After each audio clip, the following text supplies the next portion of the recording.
Welcome to N9 TV Telugu news. ముందుగా headlines. భారతీయులకు visa రహిత ప్రవేశాన్ని కల్పించిన శ్రీలంక. భారత్తో సహా 35 దేశాల వారికి వీసా ఫ్రీ ఎంట్రీ. అక్టోబర్ 1 నుండి ఈ నిర్ణయం అమలులోకి.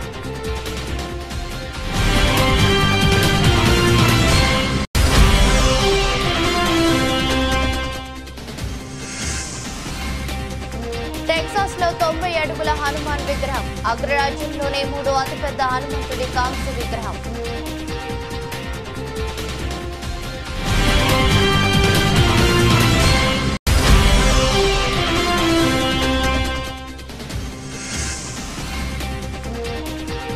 జాతీయ అంతరిక్ష దినోత్సవం గ్రీటింగ్స్ చెప్పిన ప్రధాని మోదీ.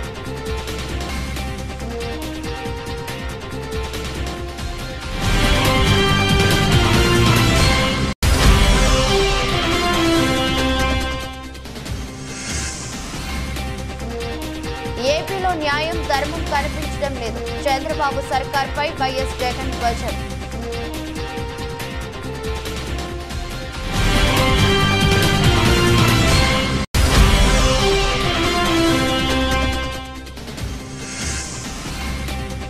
ఢిల్లీకి వెళ్లిన సీఎం రేవంత్ రెడ్డి. కాంగ్రెస్ పెద్దలతో భేటీ. ఆ అంశాలపై క్లారిటీ వచ్చేనా?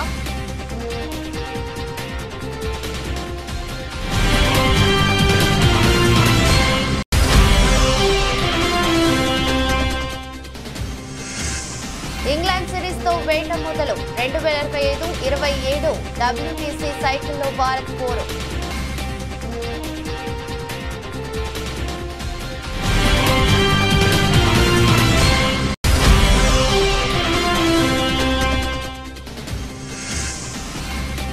లాభాల్లో ముగిసిన భారత స్టాక్ మార్కెట్లు. ఒక రోజుకో ఏకంగా 15% లాభాన్ని అందించే అవకాశం ఉన్న 6 స్టాక్స్.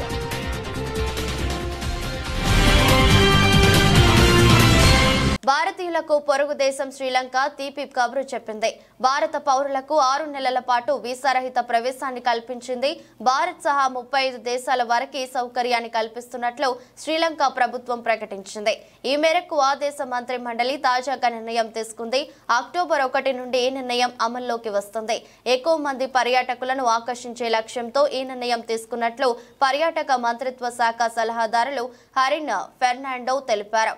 భారత్తో పాటు China, Germany, Australia, Saudi Arabia, UAE, Qatar, Japan, France, Canada తదితర దేశాలు వీసా ఫ్రీ జాబితాలో ఉన్నాయి. కాగా శ్రీలంకలో ఆన్ అరైవల్ వీసాల కోసం పెరిగిన ఛార్జీలను ఒక విదేశీ కంపెనీ నిర్వహిస్తుందనే వివాదం నేపథ్యంలో అక్కడి సర్కార్ ఈ నిర్ణయం తీసుకున్నట్లు సమాచారం. ఇదిలా ఉంటే Bharat, China, Russia, Malaysia, Japan, Indonesia, Thailand నుండి వచ్చే ప్రయాణికులకు ఉచిత వీసాలు అందించే పైలట్ ప్రాజెక్టును గతేడాది అక్టోబర్లో శ్రీలంక తీసుకువచ్చింది. ఈ ప్రాజెక్టు గడువు మార్చి 2024లో ముగిసింది. ఇప్పుడు మరిన్ని దేశాలను చేర్చి ఈ పైలట్ ప్రాజెక్టును విస్తరించింది. ఇక పైలట్ ప్రాజెక్టులోని ప్రయాణికులు శ్రీలంకకు రాగానే డ్యూయల్ ఎంట్రీ స్టేటస్ ఇస్తారు. ఫ్రీ వీసా ద్వారా శ్రీలంకలో 30 రోజుల వరకు బసకు అవకాశం ఉంటుంది. కాగా శ్రీలంకకు ఇండియానే టాప్ ఇన్బౌండ్ టూరిజం మార్కెట్. గతేడాది అక్టోబర్లో ఆ దేశానికి వెళ్లిన భారతీయ పర్యాటకుల సంఖ్య 28,000 కంటే ఎక్కువ. ఇది ఆ దేశ పర్యాటకుల సంఖ్యలో 26%. ఇలా భారత్ అగ్రస్థానాన్ని ఆక్రమించింది. అలాగే రష్యా 10,000 మంది పర్యాటకులతో 2వ స్థానంలో నిలిచింది. భారత శ్రీలంక స్నేహపూర్వక సంబంధం మా విదేశాంగ విధానంలో చాలా ముఖ్యమైనది అని శ్రీలంక విదేశాంగ మంత్రి అలీ సబ్రీ అన్నారు. శ్రీలంక పర్యాటక రంగానికి ప్రధాన వనరు ఇండియానే అని ఈ సందర్భంగా ఆయన పేర్కొన్నారు. ఒక్క సెప్టెంబర్లోనే 30,000 మంది భారతీయులు వచ్చారని చెప్పారు. శ్రీలంక ఎంపీవి రాధాకృష్ణన్ కూడా శ్రీలంక పర్యాటకానికి భారతీయులే కీలకమని అన్నారు. శ్రీలంకకు వచ్చే సందర్శకులలో 60% భారతదేశం నుండి వస్తున్నారని పేర్కొన్నారు. ముఖ్యంగా పర్యాటక రంగంలో ఇరు దేశాలు కలిసి పనిచేయాల్సిన అవసరాన్ని ఆయన గుర్తు చేశారు.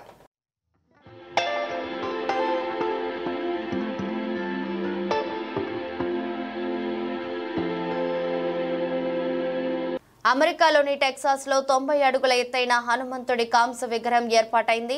ఇది అగ్రరాజ్యంలోనే 3వ అతిపెద్దది. దీనికి స్టాచ్యూ ఆఫ్ యూనియన్ ఐక్యత విగ్రహం అని పేరు పెట్టారు. ప్రపంచంలోని అత్యంత ఎత్తైన విగ్రహాల్లో ఒకటైన ఇది భారతదేశం వెలుపల ఉన్న అత్యంత ఎత్తైన ఆంజనేయుడి విగ్రహంగాను రికార్డులకెక్కింది. టెక్సాస్లోనే అత్యంత ఎత్తైన విగ్రహంగా మరో రికార్డు కూడా సొంతం చేసుకుంది. షుగర్ ల్యాండ్లోనే శ్రీ అష్టలక్ష్మి ఆలయంలో చిన్నజీయర్ స్వామి ఈ విగ్రహాన్ని ఆవిష్కరించారు. ఇందులో భాగంగా ఈ నెల 15 నుండి 18 వరకు ప్రాణ ప్రతిష్ఠ మహోత్సవాన్ని ఘనంగా నిర్వహించారు.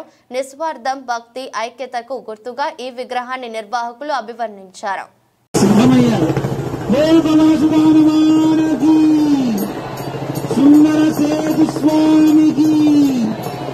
మనందరం కూడా స్వామికి పుష్పాల సమర్పణ చేద్దాం. ఈ రోజు అద్భుతమైన రోజు, వరాహ జయంతి. వరాహ జయంతి రోజునే ఆంజనేయ స్వామి లోకావిష్కృతమవుతున్నారు. ఈ షుగర్ ల్యాండ్ లో వరాహస్వామి ముఖం కూడా హనుమంతునికి ఉన్నట్లుగా పంచముఖ ఆంజనేయ స్వామి రూపాన్ని తెలియజేస్తారు. వందే వానర నారసింహ కగరాట్ క్రోడాశ్వ వక్రాంకితం అని. నిజానికి ఆంజనేయ స్వామికి 5 ముఖాలు ఉన్నాయా అంటే ఒక వ్యక్తి అన్ని విషయాల్లో. భారత ప్రభుత్వం ఇవాళ తొలి నేషనల్ స్పేస్ డేను సెలబ్రేట్ చేస్తుంది. ఈ నేపథ్యంలో ప్రధాని మోదీ దేశ ప్రజలకు గ్రీటింగ్స్ తెలిపారు. అంతరిక్ష రంగానికి చెందిన ఎన్నో భవిష్యత్తు నిర్ణయాలను తమ ప్రభుత్వం తీసుకున్నట్లు ఆయన చెప్పారు. ఇవాళ మొదటి జాతీయ అంతరిక్ష దినోత్సవాన్ని జరుపుకుంటున్నారు. ఈ నేపథ్యంలో ప్రధాని మోదీ దేశ ప్రజలకు శుభాకాంక్షలు తెలిపారు. అంతరిక్ష రంగానికి చెందిన ఎన్నో భవిష్యత్తు నిర్ణయాలను తమ ప్రభుత్వం తీసుకుంటున్నట్లు ఆయన వెల్లడించారు. ఇక ముందు కూడా మరెన్నో కార్యక్రమాలు చేపట్టనున్నట్లు ఆయన తన సోషల్ మీడియా ఎక్స్ అకౌంట్ లో తెలిపారు. గత ఏడాది చంద్రయాన్ 3 మిషన్ కు చెందిన స్పేస్ క్రాఫ్ట్ ను విజయవంతంగా చంద్రుడిపై దిగిన నేపథ్యంలో నేషనల్ స్పేస్ డేను ప్రధాని మోదీ ప్రకటించారు. అంతరిక్ష శాస్త్రవేత్తలు చేస్తున్న ప్రయత్నాలను తన ఎక్స్ అకౌంట్ లో మోదీ కొనియాడారు.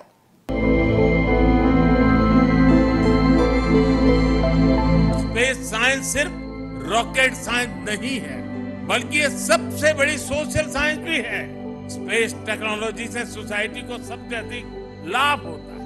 आज हमारी डेली लाइफ में जो भी टेक्नोलॉजी यूज होती है उसमें स्पेस टेक्नोलॉजी का बहुत बड़ा रोल है। कि आने वाले 10 वर्षों में भारत की स्पेस इकोनॉमी 5 गुना बढ़कर $44 बिलियन तक पहुंच जाएगी। स्पेस के क्षेत्र में भारत एक बहुत बड़ा ग्लोबल कॉमर्शियल हब बनने जा रहा है। आने वाले कुछ वर्षों में हम चंद्रमा पर एक बार फिर जाएंगे। इसके बाद शुक्र भी इसरो के लक्ष्यों में से एक है। 2035 तक अंतरिक्ष में भारत का अपना स्पेस स्टेशन होगा। इसी अमृतकाल में भारत का एस्ट्रोनॉट भारत के अपने रॉकेट से चंद्रमा पर भी उतरकर दिखाएगा। విదేశాల్లో ఉన్నత విద్యను అభ్యసించాలనుకునే భారత విద్యార్థుల మొదటి ఎంపిక అమెరికా. మొత్తం విద్యార్థుల్లో 69% ఈ దేశంలోనే చదవాలని కోరుకుంటున్నారు. ఈ క్రమంలో విద్యార్థులకు తమ దేశంలో కల్పిస్తున్న సౌకర్యాలు, ఇతర వివరాలను అమెరికా పబ్లిక్ డిప్లొమసీ శాఖ మంత్రి సలహాదారులు గ్లోరియా బెర్బేనా ఒక ఆంగ్ల మీడియాకు తెలియజేశారు. అమెరికా వచ్చే భారత విద్యార్థుల సంఖ్య గత ఏడాదిలోనే 30% పెరిగినట్టు ఆమె చెప్పారు. తమ దేశం పట్ల భారత విద్యార్థుల ఆసక్తి, అనురక్తి తమకెంతో ఆనందాన్ని కలిగిస్తుందని అన్నారు. గత ఏడాది తమ దేశానికి వచ్చిన విదేశీ విద్యార్థుల సంఖ్యలో భారతే నెంబర్ 1 అని వెల్లడించారు. అమెరికా రావాలనుకునే విద్యార్థులు కొంతమంది బ్రోకర్లు, కన్సల్టెన్సీల చేతిలో మోసపోకుండా నేరుగా తామే విద్యార్థులతో సంబంధాలు పెట్టుకునేందుకు ఎడ్యుకేషన్ ఫెయిర్లను నిర్వహిస్తున్నామని చెప్పారు. దీనివల్ల వారి సమయం, డబ్బు ఆదా అవుతుందన్నారు. అందులో భాగంగా 125 అమెరికా యూనివర్సిటీల ఆధ్వర్యంలో ఈ ఆదివారం ఢిల్లీలో ఒక ఎడ్యుకేషన్ ఫెయిర్ ను నిర్వహిస్తున్నట్టు తెలిపారు. అమెరికా రావాలనుకునే విద్యార్థులు దీనికి హాజరు కావాలని ఆమె కోరారు. వివిధ యూనివర్సిటీలలో ఉన్న కోర్సులు, దరఖాస్తు విధానం, వీసా నిబంధనలు, అయ్యే ఖర్చంతా, ప్రవేశార్హత ఇలా తమకు కావాల్సిన వివరాలన్నీ ఇందులో పొందవచ్చునని ఆమె వెల్లడించారు. తమ దేశంలోని 4500 ఉన్నత విద్యా సంస్థలు అద్భుతమైన అక్రిడేటెడ్ డిగ్రీ విద్యను అందిస్తున్నాయని, భారత విద్యార్థులు వీటిని సద్వినియోగం చేసుకోవాలని ఆమె కోరారు.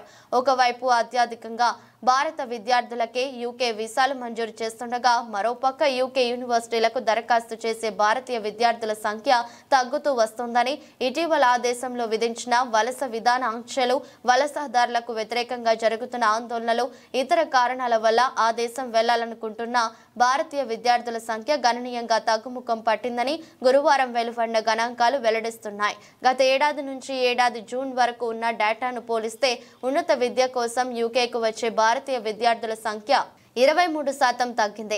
గ్రాడ్యుయేషన్ నిమిత్తం వచ్చే విద్యార్థులకు ప్రోత్సహించేందుకు చదువైన తర్వాత వారు 2 ఏళ్ల పాటు దేశంలోనే ఉండేందుకు అనుమతించే గ్రాడ్యుయేట్ రూట్ వీసాను ఇస్తున్నప్పటికీ విద్యార్థుల సంఖ్య తగ్గడం గమనార్హం. స్టూడెంట్ వీసా ఉన్నవారు తమతో పాటు తమపై ఆధారపడ్డ కుటుంబ సభ్యులను బ్రిటన్కు తెచ్చుకునేందుకు గతంలో అనుమతి ఉండేది. అయితే దానిపై ఆంక్షలు విధిస్తూ గత ఏడాది తెచ్చిన కొత్త నిబంధనలు ఈ తగ్గుదలకు ప్రధాన కారణంగా కనిపిస్తోంది. 2019-2023 కాలంలో యూకేకు వచ్చే విదేశీ విద్యార్థుల సంఖ్య అనూహ్యంగా ఉండేది. వీరిలో ఎక్కువగా భారతీయులు, నైజీరియన్లు ఉండేవారు. అయితే తాజా గణాంకాలు చూస్తే వరుసగా వీరిలో 23%, 46% తగ్గుదల నమోదైంది.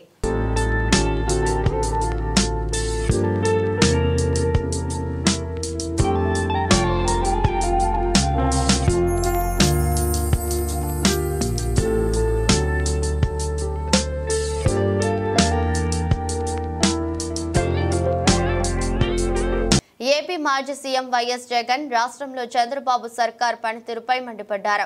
టీడీపీలో ఎవరి స్థాయిలో వాళ్లే రెడ్ బుక్ పేరిట విధ్వంసాలు చేస్తున్నారని ధ్వజమెత్తారు. గురువారం వైసీపీ లీగల్ సెల్ విభాగం సమావేశంలో ఆయన మాట్లాడారు. రాష్ట్రంలో శాంతి భద్రతలు కరువయ్యాయని, న్యాయం ధర్మం ఎక్కడ కనిపించడం లేదని ఆరోపించారు. బాధితులు పోలీస్ స్టేషన్ కు వెళ్తే ఎదురు కేసులు పెడుతున్నారని పేర్కొన్నారు. ప్రభుత్వ కార్యాలయాల్లో పత్రాలు కాలిపోతే వైసీపీ శ్రేణులే కారణమంటూ కేసులు పెడుతున్నారని ఆరోపించారు. ఈ ఘటనలకు టీడీపీ నాయకులే చేసి ఆ నేపాన్ని వైసీపీపై రుద్దుతుందని ఆగ్రహం వ్యక్తం చేశారు. తాడిపత్రిలో పోటీ చేసిన పెద్దారెడ్డిని అడుగు పెట్టనీయకుండా టీడీపీ మూకలు దాడులు చేశారని, మురళి అనే కార్యకర్త మీద దాడులు చేసి ఇంటికి తగలబెట్టారని వివరించారు. రాష్ట్రంలో జరుగుతున్న అరాచకాలపై న్యాయవాదుల పాత్ర ఎంతో కీలకమని, బాధితులకు అండగా నిలబడాలని సూచించారు. వైసీపీ పాలనలో న్యాయవాదుల సంక్షేమానికి 100 కోట్ల రూపాయల కార్పస్ ఫండ్ ను ఏర్పాటు చేశామని తెలిపారు. కొత్తగా వృత్తిలోకి వచ్చే న్యాయవాదులకు 3 సంవత్సరాల పాటు ప్రతి 6 నెలలకోసారి 30,000 చొప్పున అందించిన ఘనత వైసీపీదేనని పేర్కొన్నారు. మనం ఆ రోజు పంపించిన మెసేజ్, ముఖ్యమంత్రిగా మనం ఉన్నప్పుడు పంపించిన మెసేజ్, న్యాయం ధర్మం అన్నది అందరికీ ఒకటే, న్యాయం ధర్మం కాపాడడానికి మనమంతా ఉండాలి అని చెప్పి ఆ రోజుల్లో మనం మాట్లాడితే, ఈరోజు మాత్రం ఎలా ఉంది అని అంటే న్యాయం కొందరికి మాత్రమే అన్నట్టుగా తయారు చేశారు ఈరోజు వ్యవస్థను.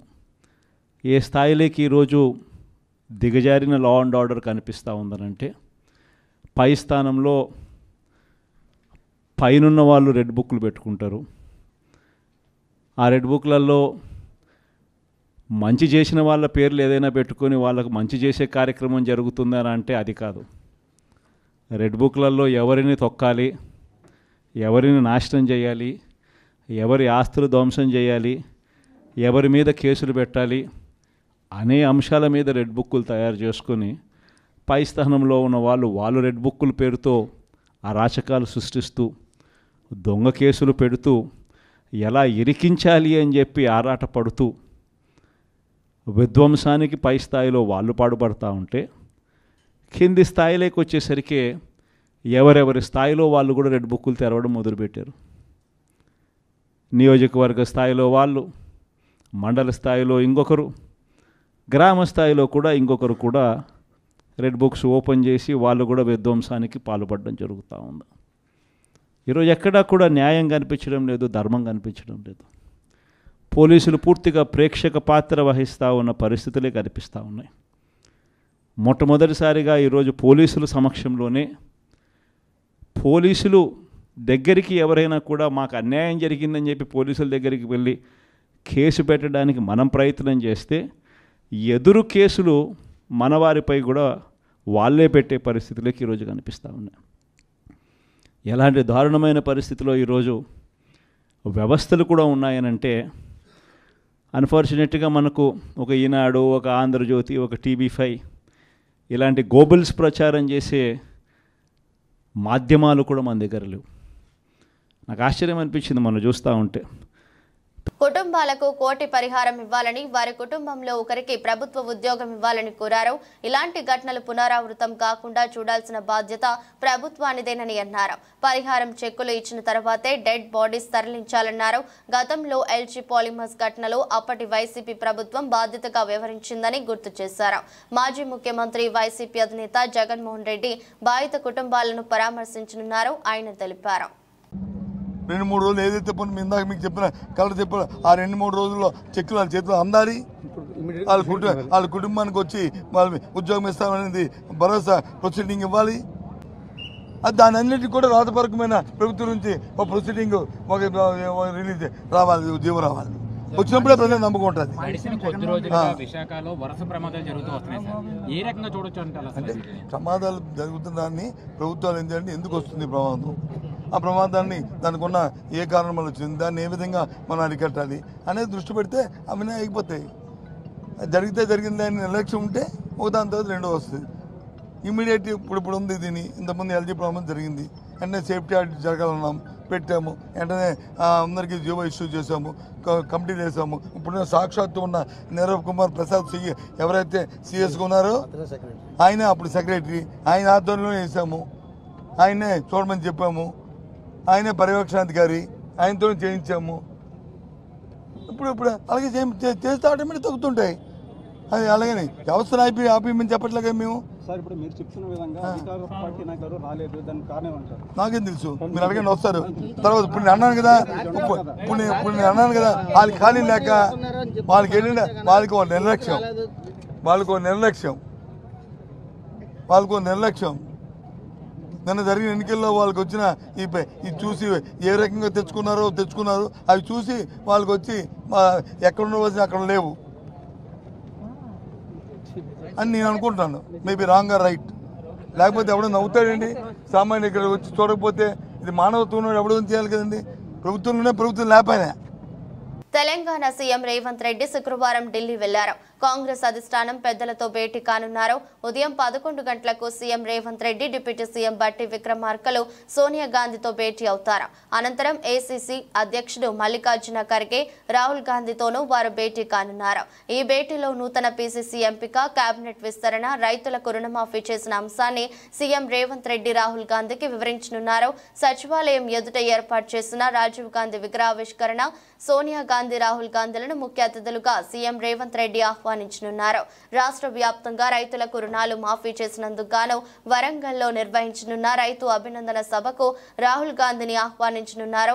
కాంగ్రెస్ పెద్దల రాకను నిర్ధారించుకున్న తర్వాతనే తెలంగాణలో కార్యక్రమాల రూపకల్పన జరుగుతుందని కాంగ్రెస్ వర్గాలు చెబుతున్నాయి. సచివాలయం ఎదుట ఏర్పాటు చేయనున్న రాజీవ్ గాంధీ విగ్రహాన్ని సోనియా గాంధీ చేతుల మీదుగా ఆవిష్కరింపజేయాలని కాంగ్రెస్ ప్రభుత్వం భావిస్తోంది. సీఎం రేవంత్ రెడ్డి ఢిల్లీ టూర్లో ప్రధానంగా మంత్రి వర్గ విస్తరణ, కొత్త PCC చీఫ్ నియామకం, నామినేటెడ్ పోస్టుల భర్తీలపై కాంగ్రెస్ పెద్దలతో చర్చలు జరిపే అవకాశం ఉంది. PCCగా కొత్త వారికి అవకాశం, మంత్రివర్గంలోకి మరికొంతమందికి చోటుపై ముఖ్య నేతల మధ్య భేదాభిప్రాయాలు ఉన్నాయి. దీంతో ఈ విషయంలో పార్టీ హైకమాండ్ ఏ నిర్ణయం తీసుకోలేక వాయిదాల మీద వాయిదాలు వేస్తూ వస్తోంది. త్వరలో లోకల్ బాడీ ఎన్నికలు వస్తుండటంతో పార్టీ వ్యవహారాలు పూర్తి స్థాయిలో చూసుకునేందుకు PCC చీఫ్ ను నియమించాలని చూస్తోంది హైకమాండ్. ఈ నేపథ్యంలో సీఎం రేవంత్, డిప్యూటీ సీఎం బట్టి, మంత్రి ఉత్తమ్ కుమార్ రెడ్డి ఢిల్లీ పర్యటనలో అధిష్టానం పెద్దలతో భేటీ కానున్నారు.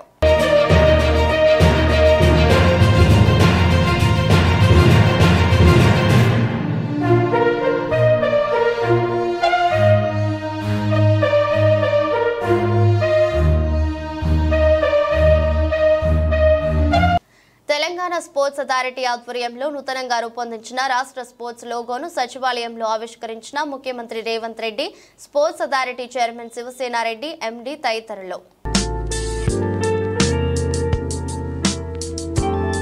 రాష్ట్రంలో పంచాయతీరాజ్ వ్యవస్థ బలోపేతం చేయటమే లక్ష్యంగా ఎన్డీఏ కూటమి ప్రభుత్వం పనిచేస్తోందని ఉప ముఖ్యమంత్రి పవన్ కళ్యాణ్ పేర్కొన్నారు. గ్రామాల అభివృద్ధికి ప్రత్యేక చర్యలు తీసుకున్నామన్నారు. ఒకే రోజు 13,326 గ్రామాల్లో గ్రామ సభలు నిర్వహిస్తున్నామని తెలిపారు. ఎన్నికల సమయంలో ఎన్డీఏ కూటమి ప్రభుత్వం ఏర్పరిచిన వెంటనే పంచాయతీరాజ్ వ్యవస్థని బలోపేతం చేస్తాం. ప్రభుత్వ పనితీరులో పారదర్శకత, జవాబుదారీతనం తీసుకొస్తామని మాట ఇచ్చాం. ఇచ్చిన మాట ప్రకారం ఈ నెల 23వ తేదీన దేశంలో మునిపెన్నడూ లేని విధంగా, జరగని విధంగా రాష్ట్రంలోని 13,326 పంచాయతీల్లో 4,500 కోట్ల రూపాయల నిధులతో 87 రకాల పనులతో గ్రామాభివృద్ధి చెందేలా, 9 కోట్ల పని దినాలతో 54 లక్షల కుటుంబాలకు ఉపాధి కల్పించేలా మహాత్మా గాంధీ జాతీయ గ్రామీణ ఉపాధి హామీ పథకం కోసం ఒకే రోజున గ్రామ సభలు నిర్వహించి తీర్మానాలు చేస్తున్నాం. దేశంలోనే పంచాయతీ వ్యవస్థను ప్రవేశపెట్టిన రెండో రాష్ట్రం మనదే. అనంతపురం జిల్లా ఎస్పీ జగదీష్ ను కలిసిన ఎమ్మెల్సీ శివరామరెడ్డి, వైఎస్ఆర్సీపీ నేతలు అనంత వెంకట్రామరెడ్డి, శంకర నారాయణ, తలారి రంగయ్య, కేతిరెడ్డి పెద్దారెడ్డి, కార్పొరేటర్ సాకే చంద్రశేఖర్, జేసీఎస్ కన్వీనర్ శివారెడ్డి తాడిపత్రిలో ఇటీవల జరిగిన ఘటనల గురించి వివరించిన నాయకులు జిల్లాలోని ఇతర నియోజకవర్గాల్లోనూ నెలకొన్న పరిస్థితిపై సుదీర్ఘంగా ఎస్పీతో చర్చించిన నేతలు అప్రజాస్వామికంగా తమ పార్టీ నాయకులు, కార్యకర్తలపై అధికార పార్టీ నేతలు దాడులకు పాల్పడి ఆస్తులు ధ్వంసం చేసే ప్రజాస్వామ్యబద్ధంగా ప్రతిఘటిస్తామని స్పష్టం చేసిన నాయకులు జిల్లాలో వైసీపీ శ్రేణులపై జరుగుతున్న దాడుల మీద నేతలు ఆగ్రహం. మాజీ ఎంపీ అనంత కామెంట్స్. ఒక మాజీ ఎమ్మెల్యే తన నివాసానికి వెళ్లేందుకు అడ్డంకులు సృష్టిస్తున్నారు. త్వరలోని తాడిపత్రిలో మాజీ ఎమ్మెల్యే కేతిరెడ్డి పెద్దారెడ్డిని ఉండేలా పోలీసులు చర్యలు తీసుకోవాలి. లేదంటే జిల్లాలోని వైసీపీ శ్రేణులు తామంతా కలిసి పెద్దారెడ్డిని తాడిపత్రికి పిలుచుకొని వెళ్తాం. రాష్ట్ర వ్యాప్తంగా అనేక నియోజకవర్గాల్లో ఇలాంటి పరిస్థితులే ఉన్నాయి. దీనిపై జిల్లా పోలీసులు చర్యలు తీసుకోవాలి.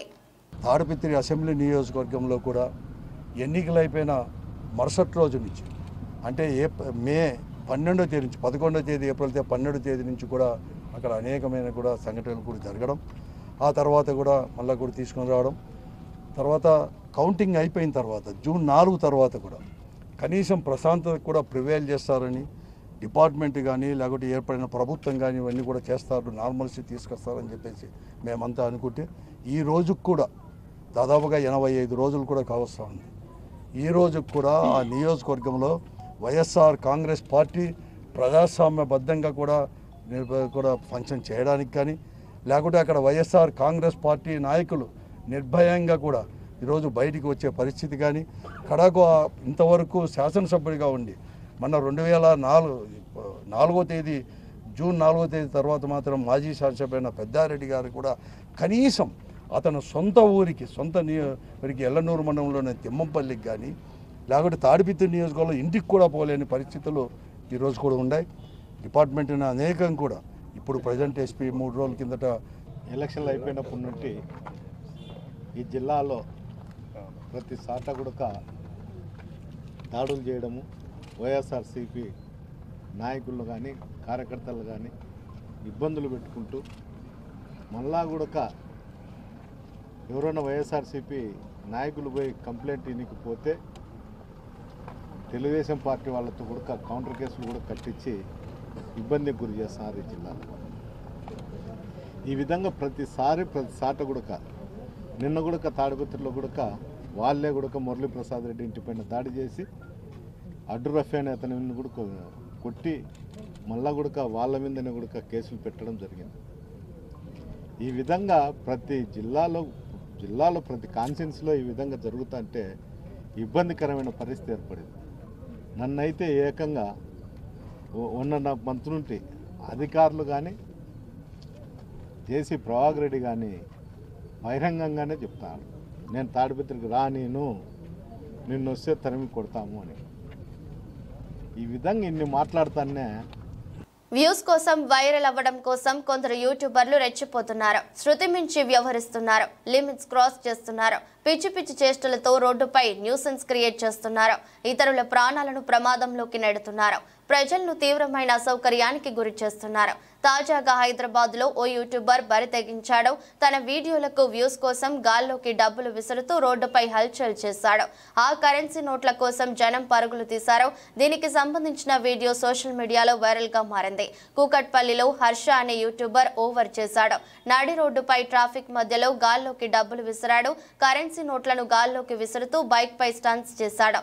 ఆ కరెన్సీ నోట్ల కోసం జనం పరుగులు తీశారు. దీనిపై స్థానికులు తీవ్రంగా మండిపడుతున్నారు. హర్ష తీరును వారు ఖండించారు. సోషల్ మీడియాలో వైరల్ అయ్యేందుకు అతడు దిగజారిపోయాడని సీరియస్ అవుతున్నారు. రోడ్డుపై కరెన్సీ నోట్లను విసిరేయడంతో వాటి కోసం జనాలు పరుగులు పెడుతున్నారని, దీనివల్ల ట్రాఫిక్ కు అంతరాయం కలుగుతుందని, వాహనదారులు తీవ్ర ఇబ్బందులు పడుతున్నారని స్థానికులు యూట్యూబర్ పై పోలీసులకు ఫిర్యాదు చేశారు. సోషల్ మీడియాలో ఫేమస్ అయ్యేందుకు వ్యూవర్స్ కోసం రివార్డ్స్ ఆఫర్ చేస్తూ వీడియోలు తీస్తున్న హర్షపై కఠిన చర్యలు తీసుకోవాలని స్థానికులు డిమాండ్ చేశారు. ప్రజల ప్రాణాలతో చెలగాటమాడుతూ పబ్లిక్ లో న్యూసెన్స్ కు కారణమవుతున్న ఇలాంటి వాళ్లకు తగిన రీతిలో బుద్ధి చెప్పాలంటున్నారు.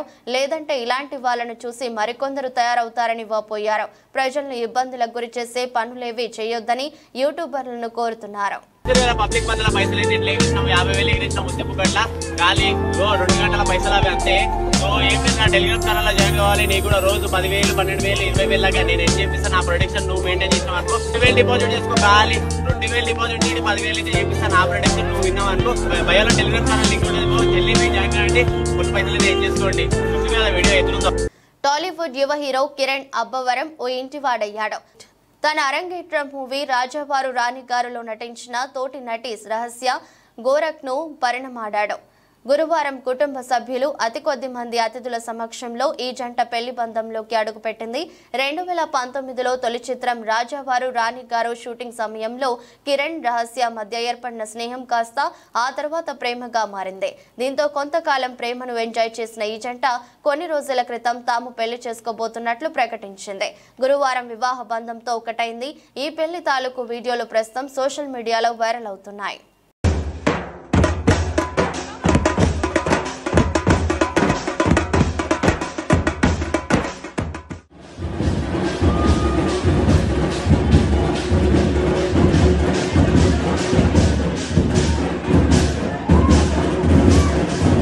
ICC world test championship WTC 2025-27 cycle ను భారత జట్టు ఇంగ్లాండ్ తో జరగబోయే 5 టెస్టులతో ఆరంభించనుంది.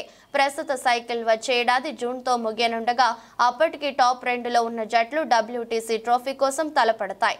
జూన్ లో జరగనున్న 2023-25 సైకిల్ ఫైనల్లో భారత్ వరుసగా 3సారి తుది పోరుకు అర్హత సాధించే అవకాశాలు మెండుగా ఉన్నాయి.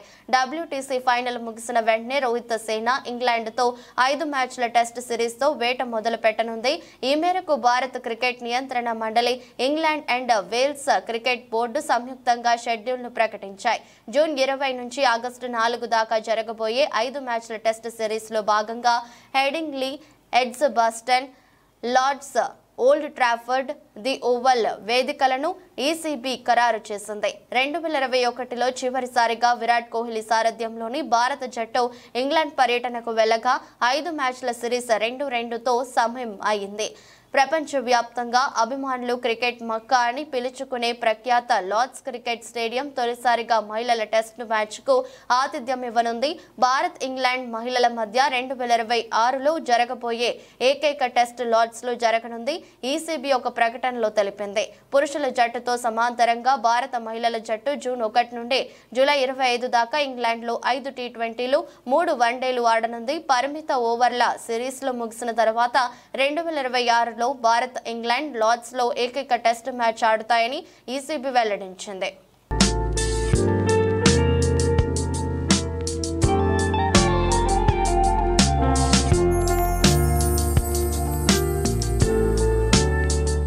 గురువారం ముగిసిన ట్రేడింగ్ సెషన్లో దేశీయ బెంచ్ మార్క్ ఈక్విటీ సూచీలు స్వల్ప లాభాల్లో ముగిశాయి.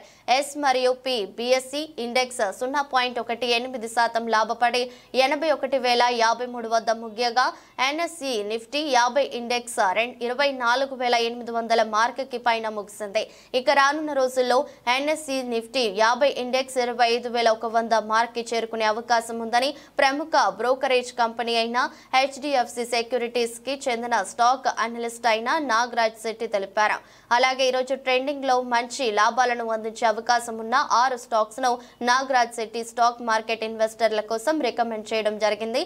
ఇక ఈ 6 స్టాక్స్ కి సంబంధించిన పూర్తి వివరాల్లోకి వెళ్తే స్మాల్ క్యాప్ కేటగిరీకి చెందిన పవర్ డిస్ట్రిబ్యూషన్ సెక్టార్ స్టాక్ అయిన BF యూటిలిటీస్ లిమిటెడ్ షేరుకి 935 టార్గెట్ ప్రైస్ తో పాటు 760 స్టాప్ లాస్ ను ఇస్తున్నట్లు నాగరాజ్ శెట్టి స్టాక్ మార్కెట్ ఇన్వెస్టర్లకు సూచించారు.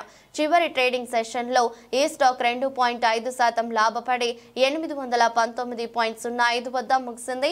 ఒకవేళ ప్రస్తుత ధర వద్ద ఈ కంపెనీ షేరును కొనుగోలు చేసినట్లయితే సుమారు 15% లాభాన్ని పొందే అవకాశం ఉంటుందని నాగరాజ్ శెట్టి తెలిపారు. ఈ ఏడాది కాలంలో ఈ స్టాక్ 28% లాభాన్ని తమ వాటాదారులకు అందించింది. ప్రస్తుతం ఈ కంపెనీ మార్కెట్ క్యాప్ సుమారు 3090 కోట్లుగా ఉంది. స్మాల్ క్యాప్ కేటగిరీకి చెందిన FMCG సెక్టార్ స్టాక్ అయిన జై శ్రీటీ మరియు ఇండస్ట్రీస్ లిమిటెడ్ షేరుకి 155 టార్గెట్ ప్రైస్ తో పాటు 129 స్టాప్ లాస్ ను ఇస్తున్నట్లు నాగరాజ్ శెట్టి స్టాక్ మార్కెట్ ఇన్వెస్టర్లకు సూచించారు. చివరి ట్రెండింగ్ సెషన్ లో ఈ స్టాక్ 6.6% లాభపడి 138.75 వద్ద ముగిసింది.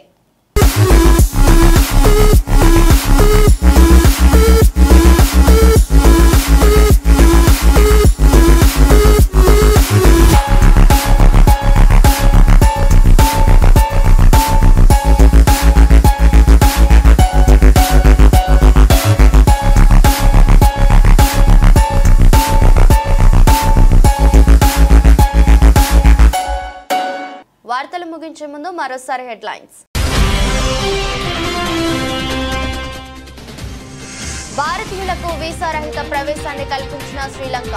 భారత్తో సహా 35 దేశాల వారికి వీసా ఫ్రీ ఎంట్రీ. అక్టోబర్ 1 నుండి ఈ నిర్ణయం అమలులోకి.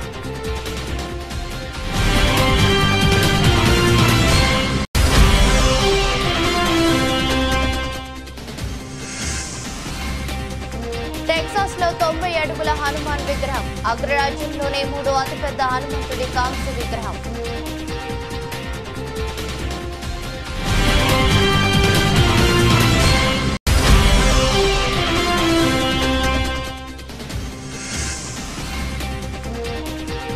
జాతీయ అంతరిక్ష దినోత్సవం. గ్రీటింగ్స్ చెప్పిన ప్రధాని మోదీ.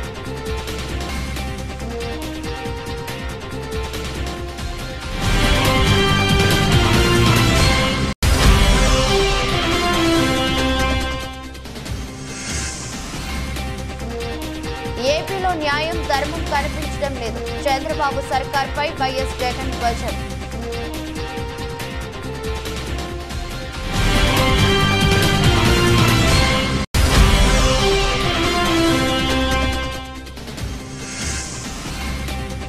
ఢిల్లీకి వెళ్లిన సీఎం రేవంత్ రెడ్డి. కాంగ్రెస్ పెద్దలతో భేటీ. ఆ అంశాలపై క్లారిటీ వచ్చేనా?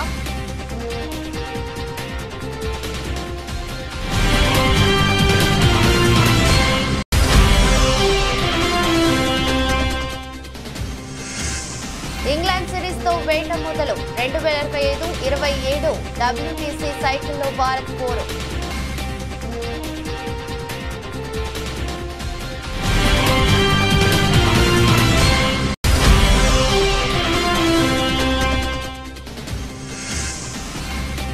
లాభాల్లో ముగిసిన భారత స్టాక్ మార్కెట్లు. ఒక రోజుకో ఏకంగా 15% లాభాన్ని అందించే అవకాశం ఉన్న 6 స్టాక్స్.